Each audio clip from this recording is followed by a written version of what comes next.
The Government Communication and Information System Department and social partners held a webinar earlier today on social behavioral change among the youth and creating awareness on the prevention of statutory rape.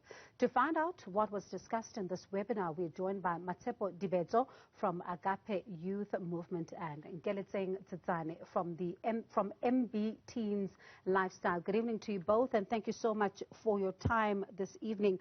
I'll begin with you, Matshepo. One of the things that we've seen have been headlines that were talking about, teenage pregnancy, concerns around the number of young girls that are, falling pregnant at an early age. But one of the things that, we haven't really seen much talk of have been contributing factors. And what would you say for you tonight as we have this conversation are some contributing factors to teenage pregnancy? Evening, Bongiwe. Thank you so much. I like how you started the conversation, because in the webinar, we actually spoke about the language around, teenage pregnancy with Nkeletseng. And one of the points was that we do really need to start using radical language. It's important in our unlearning. But I think the most important thing is that we live in a patriarchal society. We live in a stronghold of gender-based violence and femicide, and that in itself contributes to teenage pregnancy. And I guess when it's 10 to 14-year-olds who can't consent to sex, being pregnant, it's no longer teenage pregnancy, it's actually statutory rape. So I think that what we need to be pulling from is how the society functions. And we function in a very violent, patriarchal society riddled with, violence against women and children. And I think if we take that conversation from where the root is, which I believe that is, then, we have a better chance of having a fruitful conversation, but also finding, solutions that, that we can help each other on. And Nkeletseng, one of the things that when I was watching the webinar and you were talking about, and really for me it hit home, was the languaging. The fact that we are talking about teenage pregnancy, but we're not really saying how is a 10-year-old pregnant? Is that not statutory rape? That languaging is also an impediment to really making sure that the right action is taken here, is it not? Absolutely. As I said in the earlier webinar, Bongiwe, that until we call it for what it is, then we'll keep, putting around it and not addressing the real issue. For example, when you're looking at interventions for pregnancies are not the same interventions you'd have for rape.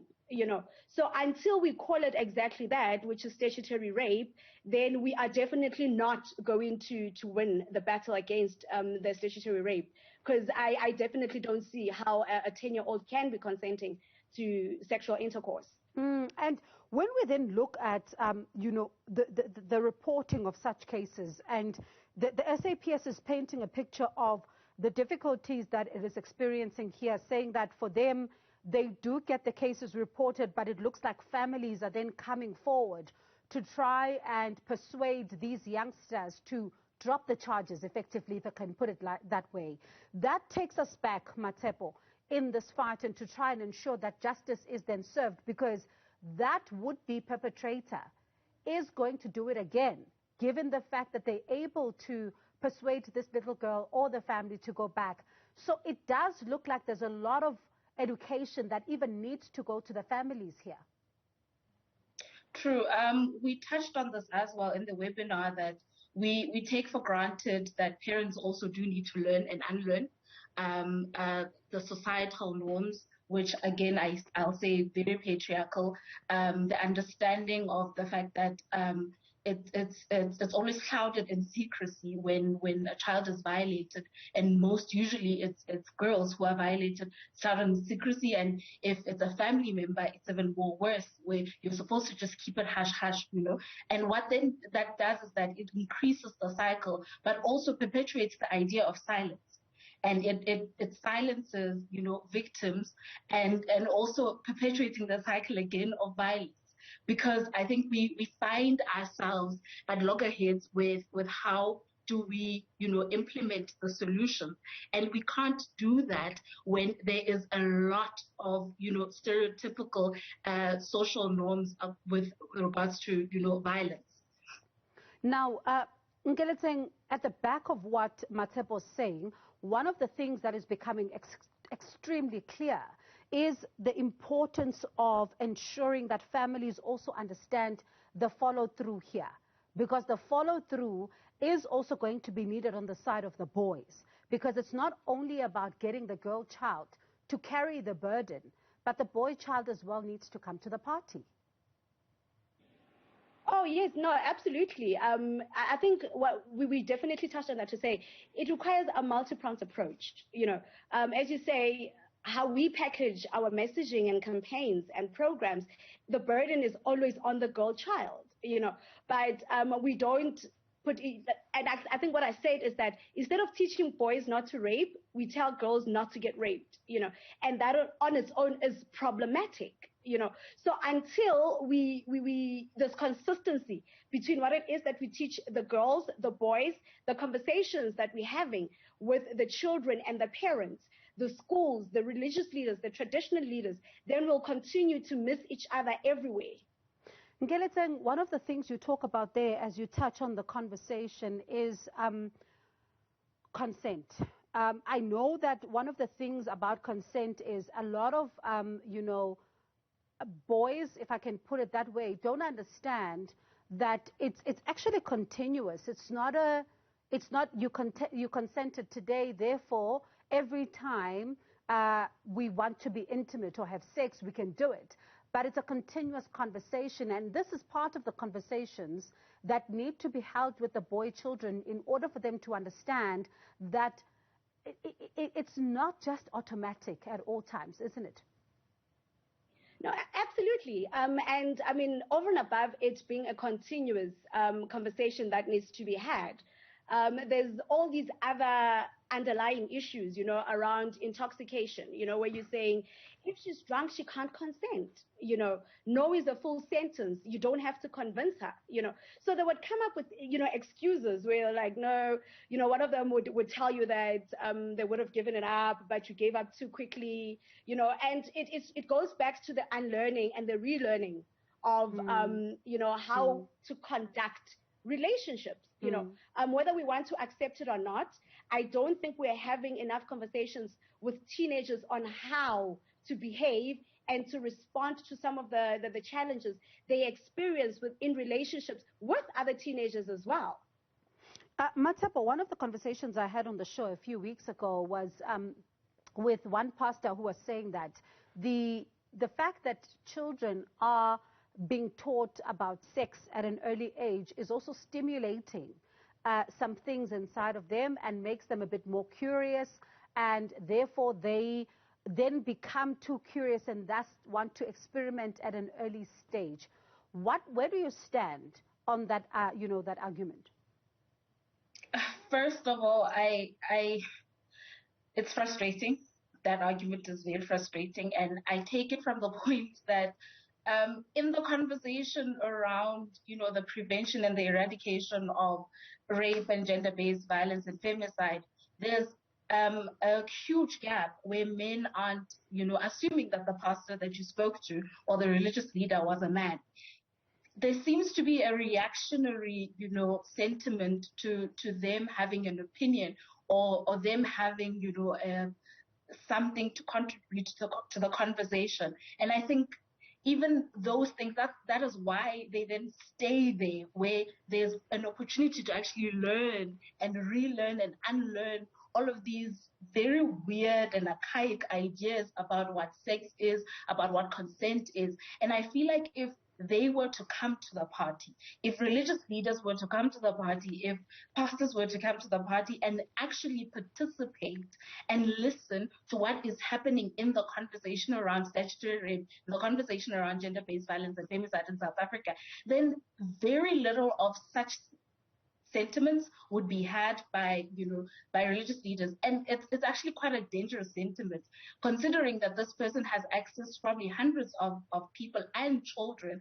And he then perpetuates that idea that if you're informed about a certain subject, then it means that, you'll be having sex. It's ridiculous. And I think we just need to start calling it that. But also I feel there's a huge need for, religious leaders to come to the party and actually, listen and engage as well. Nkeletseng, you are rolling your eyes. I'm rolling my eyes because we've had this conversation before, on different platforms where we engaged religious leaders and traditional leaders on this. Research shows that correct information actually delays debut, and one thing we need to start having the conversation around morality versus reality, right? So where we are sitting with young people that are telling you that we are having sex, and I'm talking now about those that are inconsensual or having consensual sex, and then you have religious leaders and parents that are hanging on to this misconception and this dream of their children being perfect and actually not having sex. You know what I mean? So it's really, really, really frustrating because it's anti-progress, for lack of a better word, because the kids are having sex. We have sex talks, we have conversations with teenagers, and they are sexually active. And, teenagers are experimental by nature. And that is just the nature of adolescence. Our responsibility is actually to ensure that we equip them with, enough knowledge to make smart decisions. Now, Nkeletseng, as we round up this conversation, one of the things that has become clear is that we're very good with saying these are the stats. This is the number of young girls that are pregnant and all of that and stuff, and then we say it again next year and all of that. But one of the things that has become clear is the keeping track of the children, who are having children, is not being done in a manner in which it should, especially when it comes to the support that they will then need, and also, being taken through the difficult stage of being a mother at the age of 10, because there's a lot of risks involved.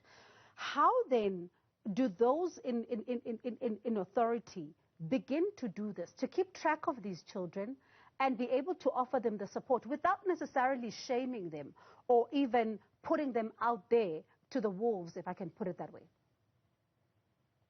Bongi, I think it's deliberate. It's lack of political will. I think one of the things that I mentioned in the webinar earlier is that when from a minute a child gives birth, there are so many government departments involved in the birthing, the prenatal care, the registration of the child, how they drop out of school. DBE is involved, the SASA, So there are so many entry points or access where they can access information and be able to channel support to the children. But they don't do that because people are stuck on their mandates, which is what, the answer I get all the time. As health, our responsibility is to ensure that they give birth in a healthy environment, in a healthy manner, So until we look at the intersections and we have sort of an intersectoral approach to this, then there's absolutely no way we'd be able to keep track and, give them the adequate support that they need. And Matshepo, final question. One of the things that, some argue is that if you keep track of these young girls who are falling pregnant, you'll also be able to earn their trust in them telling you, because some of them don't want to say who impregnated them. They simply are afraid. That could build the element of trust so that if it is a predator that is preying on children in schools, they can then be arrested. I'll steal from what Nkeletseng said earlier in the webinar, where she said, become a safe space. I think in the heart of advocacy, we perhaps sometimes feel like we need to take it off, when we're home.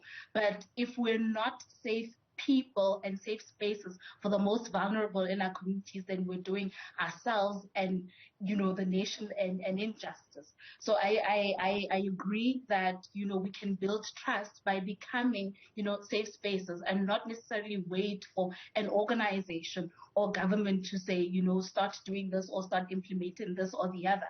I feel like if we can radicalize the care that we have for, the most vulnerable in our society, who are children in this context, I feel like we can do a whole lot more. All right, thank you to you both for your time this evening. Certainly do appreciate it. That was Matshepo Dibetso from Agape Youth Movement and Nkeletseng Tsetsane from MB Teens Lifestyle.